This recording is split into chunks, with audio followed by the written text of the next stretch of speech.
ಹೊಸನಗರ ಹೋಲಿ ರೆಡಿಮರ್ ಪ್ರೌಢಶಾಲೆ ವಿದ್ಯಾರ್ಥಿನಿ ಕುಮಾರಿ ಮಾನಸ ಎಸ್ಎಸ್ಎಲ್ಸಿ ಪರೀಕ್ಷೆಯಲ್ಲಿ ಶೇಕಡಾ 98 ಅಂಕ ಗಳಿಸಿ ಶಾಲೆಗೆ ಪ್ರಥಮ ಸ್ಥಾನದಲ್ಲಿ ಆಯ್ಕೆಯಾಗಿದ್ದಾಳೆ. ಮಾನಸ ಪಟ್ಟಣದ ರವಿ ಎಚ್ ಹಾಗೂ ವಾಣಿ ಕೆಎಸ್ ದಂಪತಿಗಳ ಪುತ್ರಿಯಾಗಿದ್ದು, ಗ್ರಾಮೀಣ ಪ್ರದೇಶದಲ್ಲಿ ವಾಸ್ತವ್ಯ ಹೊಂದಿ ವ್ಯಾಸಂಗದಲ್ಲಿ ಗಮನವಿಟ್ಟು ಎಸ್ಎಸ್ಎಲ್ಸಿಯಲ್ಲಿ 625ಕ್ಕೆ 610 ಅಂಕ ಪಡೆದು ಹೋಲಿ ರೆಡಿಮರ್ ಶಾಲೆಗೆ ಪ್ರಥಮ ಸ್ಥಾನದಲ್ಲಿ ಉತ್ತೀರ್ಣರಾಗುವ ಮೂಲಕ ಶಾಲೆಯ ಉತ್ತುಂಗಕ್ಕೆ ಮಾನಸ ಕರೆ ಮೂಡಿಸಿದ್ದಾರೆ.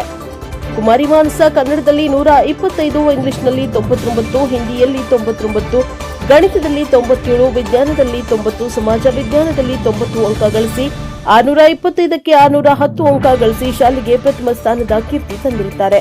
ಹೋಲಿ ರೆಡಿಮಾರ್ಡ್ ಶಾಲೆಯ ಆಡಳಿತ ವರ್ಗ ಹೊಸನಗರ ಕ್ಷೇತ್ರದ ಶಾಸಕ ಹಾಗೂ ಅರಣ್ಯ ಕೈಗಾರಿಕಾ ಅಭಿವೃದ್ಧಿ ನಿಗಮದ ಅಧ್ಯಕ್ಷರಾದ ಬೇಳೂರು ಗೋಪಾಲಕೃಷ್ಣ, ತಾಲೂಕು ಆರ್ಯ ಈಡಿಗರ ಸಂಘ ಶ್ರೀ ನಾರಾಯಣ ಗುರು, ಮಲೆನಾಡ ಸೌಹಾರ್ದ ಸಹಕಾರಿ ಸಂಘದ ಅಧ್ಯಕ್ಷ ಜಿಇ ಮುರಳೀಧರ ಅಭಿನಂದಿಸಿ ಕುಮಾರಿ ಮಾನಸಳ ಭವಿಷ್ಯ ಉಜ್ವಲವಾಗಲೆಂದು ಹಾರೈಸಿದರು. Bureau report NKS TV4 Hosanagara.